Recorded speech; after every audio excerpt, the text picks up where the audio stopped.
Ini akhir zaman yang sebenarnya kalau kita melihat dengan secara ruh itu sangat mengerikan. Mengerikan sekali. Karena kita terus didorong dengan urusan dunia, dengan masalah dunia. Tapi yang sebenarnya ruh kita itu maunya mengabdi kepada Allah, berbakti kepada Allah dengan apa yang disuruh taat. Tapi ini kondisi di mana ini harus kita jalani. Di zaman ini kita harus meminta segala sesuatu yang kita butuhkan untuk persiapan pulang kepada Allah, itu harus kita minta. Jadi Allah mengatakan dalam hadis qudsi, Allah membagi-bagi Al-Fatihah beberapa bagian. Mulai iyyaka na'budu wa iyyaka nasta'in itu untuk hambaku, apa yang dia minta. Jadi zaman kita ini, kita harus minta. Masalah dengan pasangan misalnya. Suami kita tidak seperti mau kita. Padahal yang kita tahu yang mau kita itu sesuatu yang baik, sesuatu tuntunan. Tapi dia tidak mengerjakan itu. Maka jangan minta kepada suami. Saya jawab pertanyaan hadis tentang dirham sama dinar ya. Jadi di zaman ini, kalau kita tidak punya keikhlasan dan keyakinan, itu akan susah hidupnya. Yakin pasti. Tahu pun ilmunya sebanyak mana, tapi nggak punya keikhlasan dan keimanan, tidak akan hidupnya tentram, tidak akan senang. Selanjutnya saya jawab pertanyaan yang tentang hadis tentang dinar sama dirham sama dinar ya, intinya gitu ya. Bahwa akan ada waktu di mana orang akan mengalami kesusahan yang tidak memiliki dirham dan dinar. Jadi yang ditanya apa, kita harus mengumpulkan itu untuk sekarang ini. Jadi kalau dipahami secara hakikat, dan ini memang harus dipahami secara hakikat, tidak bisa dipahami begitu saja. Jadi kalau dirham itu putih, ya. Dirham putih ya, karena dia terbuat dari perak. Kalau dinar itu emas kuning. Jadi kita lihat dari putih. Putih itu adalah ketulusan atau keikhlasan. Yang namanya ikhlas itu hanya karena Allah. Ya. Jadi harus punya keikhlasan. Nah, kemudian kuning itu emas yang nilainya tinggi apa? Di atas iman, keyakinan. Nah, harus punya keyakinan. Jadi di zaman ini, kalau kita tidak punya keikhlasan dan keyakinan, itu akan susah hidupnya, yakin pasti. Nah, tahu pun ilmunya sebanyak mana, tapi nggak punya keikhlasan dan keimanan, tidak akan hidupnya tentram, tidak akan senang. Ya. Ini yang mudah-mudahan bisa dimengerti jawaban ini. Ya, bukan. Mata uangnya seperti biasa, tapi pahamnya ini yang harus sampai ikhlasnya, sampai tulusnya, sampai juga yakinnya. Kalau nggak ada keikhlasan dan keyakinan, itu orang itu pasti susah hidupnya. Walaupun dia kaya, walaupun dia berilmu, gangguan-gangguan dari dalam, dari luar, itu akan menimbulkan seperti yang saya gambarkan, seperti biasa itu, tempelan-tempelan setan itu akan masuk ke dalam jiwa-jiwa orang itu, sehingga pasti susah hidupnya. Ya. Ini paham ya? Jadi ilmu akhir zaman ini, jalan satu-satunya ya yang harus naik itu kesadaran. Kesadaran keimanan yaitu melalui Al-Quran. Itu jalan mudahnya. Nah, ya, jalan mudahnya yang paling tepat. Ada pertanyaan lainnya? Saya lupa. Kalau yang minta didoakan ya semampu saya yang insya Allah saya doakan ada. Jadi lanjut yang tadi dirham sama dinar. Jadi kalau memahaminya secara dohir itu akan menjadi salah. Jadi orang cenderung berlomba-lomba dalam memperbanyak harta. Nah, sehingga terjadilah bermegah-megah telah melalaikan kalian sehingga kalian masuk dalam kubur. Sekali-kali jangan. Nah, padahal di ayat yang lain seperti itu. Jadi kalau kita memahaminya secara zohir kita udah salah, udah menyalahin. Jadi ini yang paling penting adalah bagaimana caranya kita mengaji ini kan caranya untuk bisa sampai dengan keikhlasan itu. Ikhlas itu yang benar-benar kita kerjakan hanya karena Allah. Itulah akhlak. Akhlak Rasulullah yang harus kita tiru itu keikhlasannya. Di antaranya itu yang lainnya banyak, tapi ini yang utama. Itu menjadi alat tukar ya. Jadi alat tukar itu dirham, dinar itu alat tukar. Kalau ini misalnya kita belajar untuk mendapatkan cahaya Allah, alat tukarnya sama, dirham, dinar tadi. Nah, artinya apa? Tidak akan masuk pemahaman cahaya itu kalau tidak punya dirham dan dinar. Bukan dohir, tapi apa? Tidak punya keikhlasan. Tidak karena Allah melaksanakan itu. Tidak punya keyakinan. Nah, itu nggak akan masuk, nggak akan dapat cahaya. Jadi ini yang kita perlukan ini. Dirham, dinar ini. Nah, inilah dia. Kalau kita salah, keliru memahaminya, jadi salah kita. Jadi orang-orang yang lalai, orang-orang yang bermegah-megah. Subhanallah. Ya, hari ini saya belum mengingatkan ya, yang setiap kita, karena kita musuhnya senantiasa siaga. Kita dengan musuh itu seperti kapal yang saling menenggelamkan. Siapa yang kuat, dia akan berada di atas. Jadi ini setiap hari, apakah saya, apakah kita semua akan mengalami yang sama. Ya. Jadi menghadapi musuh itu bagaimana? Jadi makanya yang saya katakan, Subhanallah, Maha Suci Allah, yang mencipta, yang mengatur, yang menggerakkan. Tidak ada lain itu, makanya Maha Suci.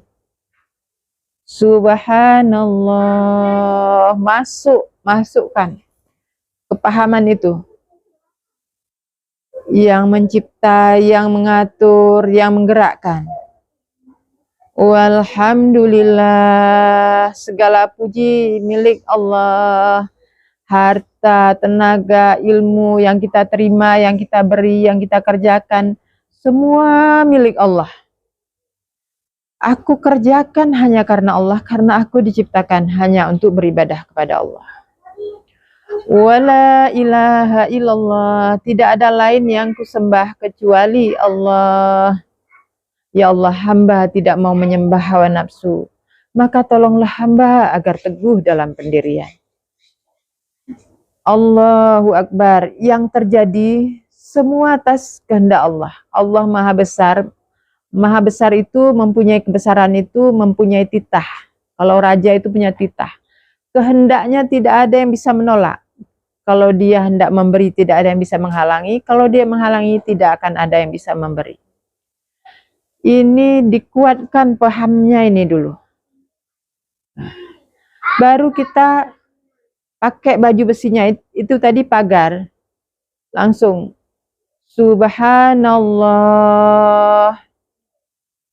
Kita minta, ya Allah, malam ini, kalau Engkau menentukan kami, ya Allah, dalam kelalaian, Engkau rubah, ya Allah. Tetapkanlah kami, agar kami senantiasa dalam ketaatan. Walhamdulillah, segala puji milik Allah. Ya Allah, dalam kami berbuat apa yang Engkau anugerahkan kepada kami. Jadikanlah itu sesuatu yang kami bisa syukuri dan Engkau ridho, ya Allah, atas kami.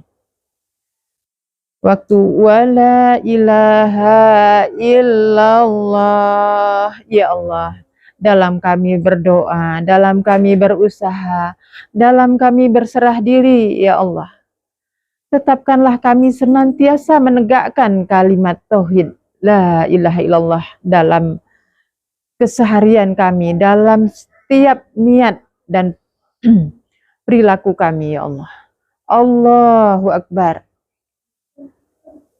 Sama juga yang kita mohon supaya Allah berkehendak dengan ridhonya atas kita. Apa yang terjadi itu adalah ridhonya Allah dan kita juga ridho. Nah, kalau sudah begitu, kita pakai senjata. Senjatanya apa? Ini kalau misalnya, ini contohnya, waktu kita mengalami kesulitan apa, apapun yang kita hadapi, kekurangan atau apa, panggillah nama Allah, Asmaul Husna. Misalnya kita masalah rezeki dohir misalnya, atau kesusahan kita hadapi, kita panggil Al-Fatah, Ar-Razzaq, panggil. Kemudian kita lanjutkan la ilaha illallah, terus ditajamkan pedang, ditajamkan senjatanya. Jadi bismillahirrahmanirrahim, supaya kita dalam apa? Dalam lingkungan ruh, dalam alam ruh, dalam kesadaran. Jadi kita panggil nama Allah Al-Fatah, Ar-Razzaq, misalnya itu. Terus saja kita lakukan. Itu dalam, walaupun sebelumnya pusing bagaimana ini caranya untuk mendapatkan apa. Itu nanti kita akan insya Allah dalam tenang, kita menghadapi sesuatu nyaman. Yang seperti ini memang sering saya sampaikan, tapi apakah sudah membekas, gimana? Mudah-mudahan ya. Subhanallah. Kalau dipraktekkan insya Allah itu. Subhanallah. Jadi inti yang kita jangan lupa, senantiasa kita cek, cross check tujuan hidup kita. Jangan lupa kita mau pulang ke akhirat. Jadi kadang-kadang tertutup. Kita mau pulang kepada Allah, bukan tujuan dunia.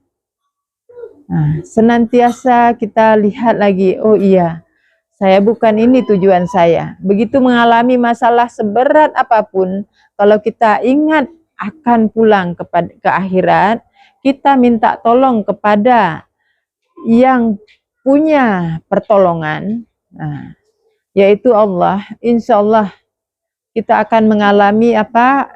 Ditolong. Kita akan aman.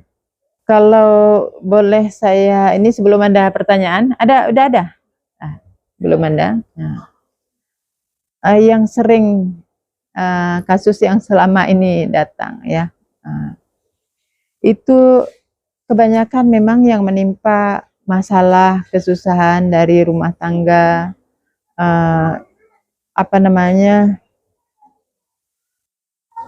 istri tidak mau menerima suaminya lagi, atau sebaliknya masalah-masalah apa, rasa takut yang berlebihan, takut yang nggak jelas, ini sering dialami yang saya lihat. Ini menunjukkan bahwa akhir zaman itu sudah memang sudah kita alami. Jadi banyak orang yang berpikir seolah masih jauh, padahal kita udah melewati, sudah berjalan berapa lama. Nah, ini kondisi-kondisi yang seperti ini. Jadi untuk bisa taat dengan aturan Allah, yang misalnya istri untuk taat kepada suami, seorang suami untuk taat kepada ibunya, ini terjadi sangat penipisan, terkikis. Jadi sulit bagi yang tidak punya tadi keikhlasan dan keyakinan. Kalau yang dibilang yakin itu percaya di atas percaya. Udah mantap percayanya sampai dia yakin. Jadi ini kondisi-kondisi orang-orang yang seperti itu, sebenarnya mereka itu butuh ilmu. Sayang belum punya ilmu untuk bagaimana menghadapinya. Jadi orang-orang yang seperti itu akan berpikir itu dirinya, padahal bukan dirinya. Karena tidak mengenal diri, sehingga dia diombang-ambing oleh pengganggu. Makanya kalimat kenalilah dirimu, niscaya kamu mengenal Robbimu, itu benar, pasti. Jadi memang harus kita kenal diri kita. Yang mana diri kita itu? Hakikat diri kita itu adalah yang sebenarnya dia pengabdi hanya kepada Allah. Yang mengabdi masih kepada nafsu. Yang itu sebenarnya bukan kita, hanya kita terikut. Ya. Kita yang terikut karena lemah. Kenapa lemah? Ya tadi bisa jadi tidak punya ilmu, tidak kuat, bermohon pun tidak. Di zaman ini kita harus meminta. Segala sesuatu yang kita butuhkan untuk persiapan pulang kepada Allah, itu harus kita minta. Jadi Allah mengatakan dalam hadis qudsi, Allah membagi-bagi Al-Fatihah beberapa bagian. Mulai iyyaka na'budu wa iyyaka nasta'in itu untuk hambaku, apa yang dia minta. Jadi zaman ini, zaman kita ini, kita harus minta. Untuk persiapan pulang ke sana, mintalah. Karena yang punya cuman Allah. Jadi misalnya kita yang tadi masalah dengan pasangan misalnya, suami kita tidak seperti mau kita, padahal yang kita tahu yang mau kita itu sesuatu yang baik, sesuatu tuntunan, tapi dia tidak mengerjakan itu, maka jangan minta kepada suami untuk seperti mau kita. Mintanya kepada Allah. Kalau kepada suami, boleh sampaikan saja sebagai usaha. Nah, ini yang jarang dipahami detail ini. Sehingga dia akan memaksakan orang lain untuk menjadi seperti mau kita. Nah, jadi kalau seperti itu, kita nggak akan dapat apa-apa. Karena tidak ada yang bisa memenuhi selain Allah. Termasuk ke anak kita, termasuk ke saudara. Harusnya dia kan berbuat seperti ini, seperti ini. Kita jangan minta sama orang itu, mintanya sama Allah. Ke orang itu hanya sebagai usaha. Nah, sehingga tidak terbeban apapun. Diberi, dilaksanakan atau tidak. Nah, ini mengenal diri ini, kita udah beberapa waktu yang lalu ya, sudah pelajari itu ya. Paling hanya penguatan-penguatan saja. Nah, yang diri kita itu adalah yang sabar, yang syukur. Sabar itu menerima, syukur itu senang. Nah, yang semangat berjihad itu kita. Yang selain itu, yang susah, yang sedih, yang gelisah, itu bukan.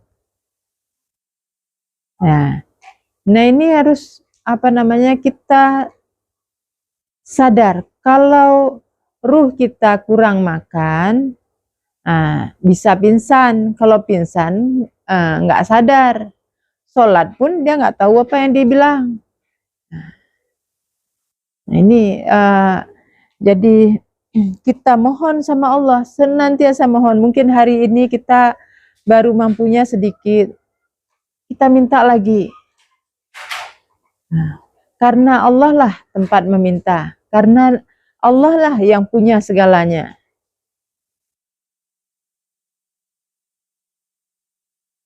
Jadi untuk saudara-saudara saya,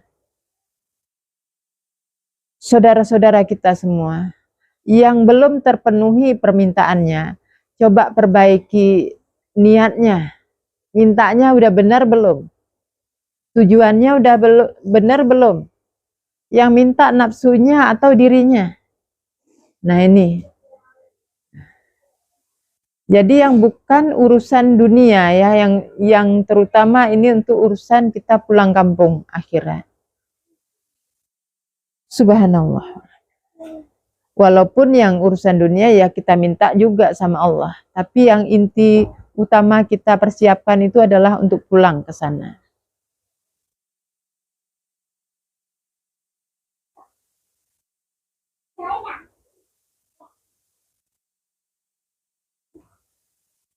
Padahal kalau lebih enak Al-Quran ini dibacakan langsung. Nah, tapi kondisinya kok udah malam pada ngantuk. Padahal semakin kita itu semakin enak, semakin mengerti, semakin ya Allah senang. Jadi kalau sebenarnya yang kita mau sampaikan itu banyak, tapi kalau nggak tertata nggak enak. Mengenai kehidupan keseharian, kalau seperti yang saya pernah bilang, puasa ngomong kepada selain Allah, ngomong yang di dalam. Kan ada kadang kita maunya ngomong sama siapa gitu. Ini kita puasakan kebiasaan itu untuk kita ganti untuk ngomong sama Allah saja. Itu sesuatu yang mendekatkan, atau kita nasihati diri kita sendiri, berbicara dengan diri kita. Wahai diriku, barangkali selama ini aku kurang memperhatikan kamu. Ngomong saja. Untuk apa itu? Untuk membangkitkan semangat kita dalam berjuang. Karena Allah menjadikan kita ini sebagai khalifah. Tetapi ternyata kita nggak berlaku seperti khalifah, tetapi menjadi orang yang dipimpin, bukan pemimpin. Ngomong sama diri kita sendiri. Jadi kalau kita masih ditunggangi oleh rasa-rasa atau yang menjauhkan kita kepada Allah, menjauhkan kita pada bimbingan Allah, cepatlah tobat, tobat yang dengan sebenar tobat. Yang mana itu? Siksa itu adalah ketika kita tidak bisa sambung hati kepada Allah. Alasan apapun itu. Jadi ketika kita tidak bisa sambung hati, tobat kita. Minta ampun kepada Allah. Allah Maha Pengampun. Allah Maha Penerima Tobat. Allah Maha Mengabulkan. Itu nama-namanya yang sudah tersedia. Berapa banyak yang kita bisa menggunakannya. Kemudian itu antara kita dan Allah. Antara kita dengan sesama. Apa yang kita sering melihat kejadian-kejadian, misalnya melihat orang yang melakukan keburukan, apakah kita merendahkannya? Apakah kita menghinakannya? Ini kita harus koreksi hati kita ini. Karena kita senantiasa, kalau seperti mesin, kalau nggak dibersihkan, ada karat-karat, semakin lama semakin sulit. Sehingga kadang nanti untuk mendengar nasihat, mendengar ayat-ayat Allah, nggak kuat. Yang dikatakan nggak kuat itu nggak senang. Nggak senang dengan ayat-ayat Allah. Waktu dibacakan, aduh maunya jangan yang itulah. Maunya jangan itu. Padahal sebenarnya ruh kita itu yang disenangi adalah apa yang membuat mengingatkan jiwa kita, mendidik jiwa kita untuk bisa taat kepada Allah. Jadi yang di akhir zaman itu terjadi kerusakan di mana-mana, kehancuran di mana-mana, itu udah sering saya sebut. Jadi ini akhir zaman yang sebenarnya kalau kita melihat dengan secara ruh itu sangat mengerikan. Mengerikan sekali. Karena kita terus didorong dengan urusan dunia, dengan masalah dunia. Tapi yang sebenarnya ruh kita itu maunya mengabdi kepada Allah, berbakti kepada Allah dengan apa yang disuruh, taat. Tapi ini kondisi di mana ini harus kita jalani. Kita harus perangi. Perang melawan hawa nafsu diri kita sendiri. Alhamdulillah kita dapat penerangan dari Allah, dapat cahaya dari Allah. Semoga siapa yang Allah berikan bisa membantu yang lainnya sehingga dunia ini menjadi terang kembali. Jadi kalau masalah yang rumit hari ini, sepertinya seperti benang yang kusut di mana-mana. Kita mau melepas, nggak tahu ujungnya yang mana. Saling semrawut kondisi. Jadi perlunya cahaya. Cahaya itu adalah ilmu. Ilmu yang sebenarnya itu adalah Al-Quran. Nah ini yang harus kita baca, harus kita pahami, kita laksanakan. Jangan dijadikan ajimat. Ya. Jadi kalau dijadikan ajimat, dikantongi di mana-mana, nggak akan bisa. Tapi dibaca, dipahami, dilaksanakan. Sehingga hati kita tetap sambung kepada Allah, perbuatan kita, tangan kita diberikan gelang-gelang dari emas, perhiasan, artinya akan melakukan perbuatan-perbuatan yang disenangi oleh Allah. Perbuatan-perbuatan yang baik. Jadi sebenarnya saya seperti ini untuk saya sendiri.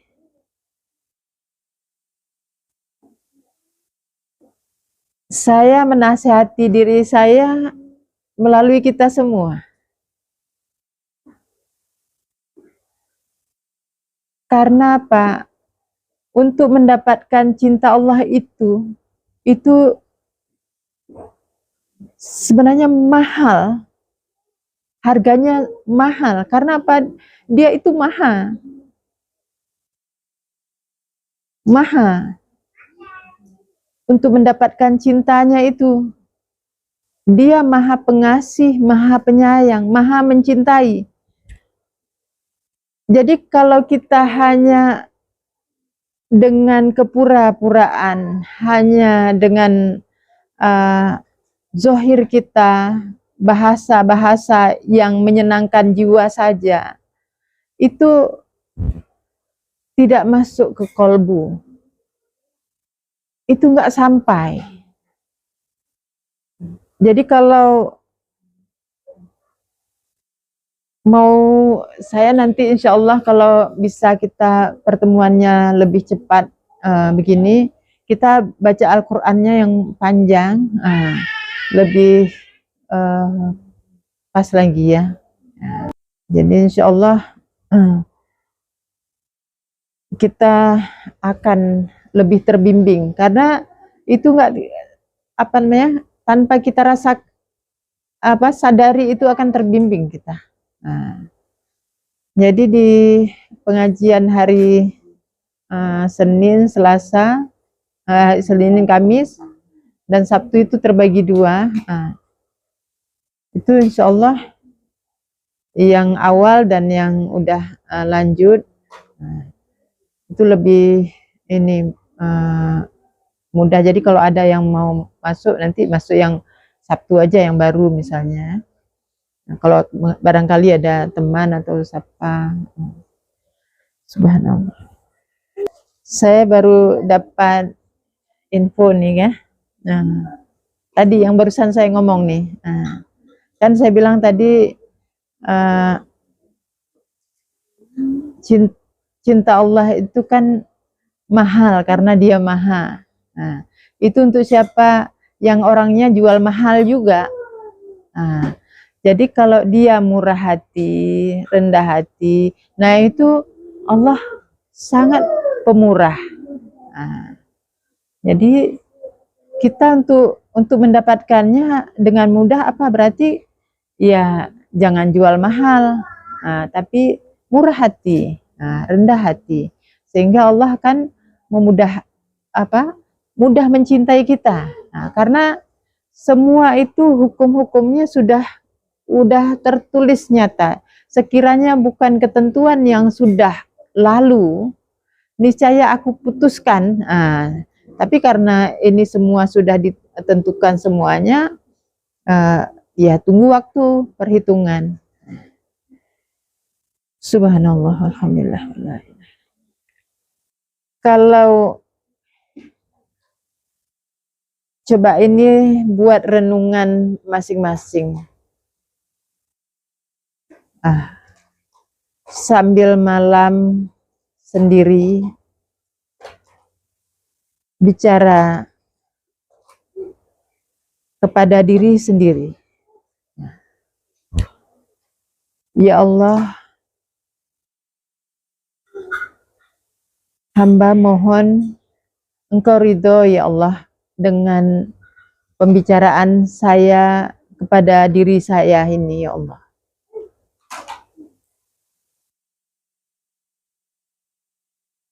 Wahai diriku, Berapa sudah umur yang telah Allah berikan? Berapa usiamu? Apa yang sudah kamu lakukan sebagai abdinya Allah?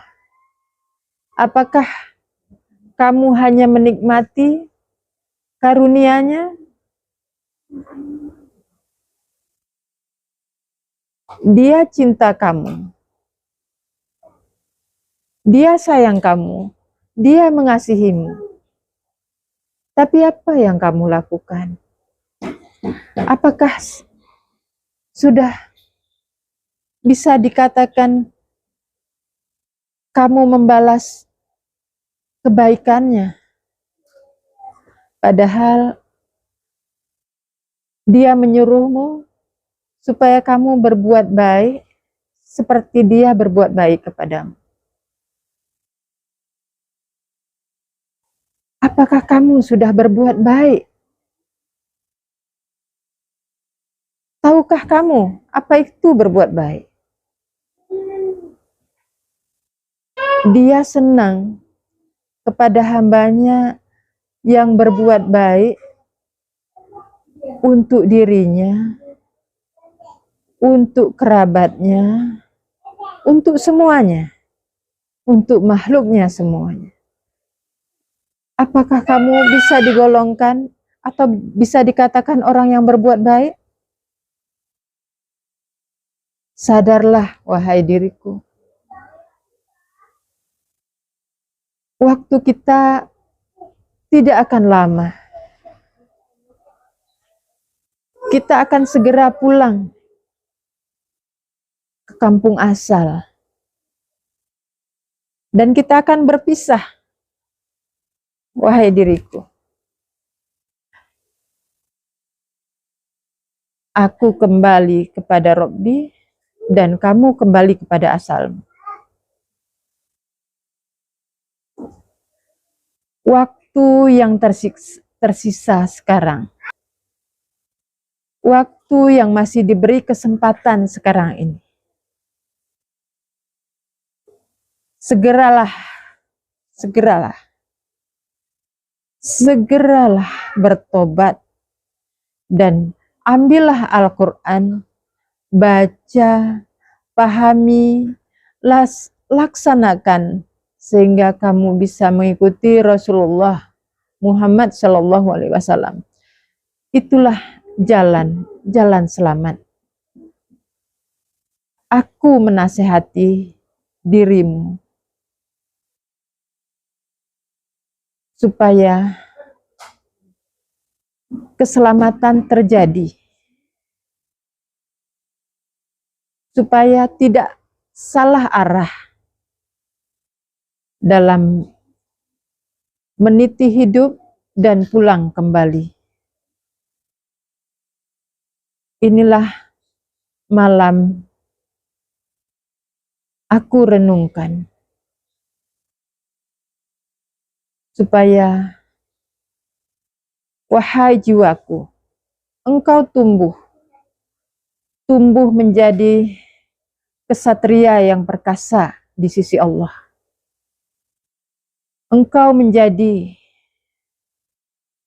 harapan semua makhluk untuk menegakkan agama Allah.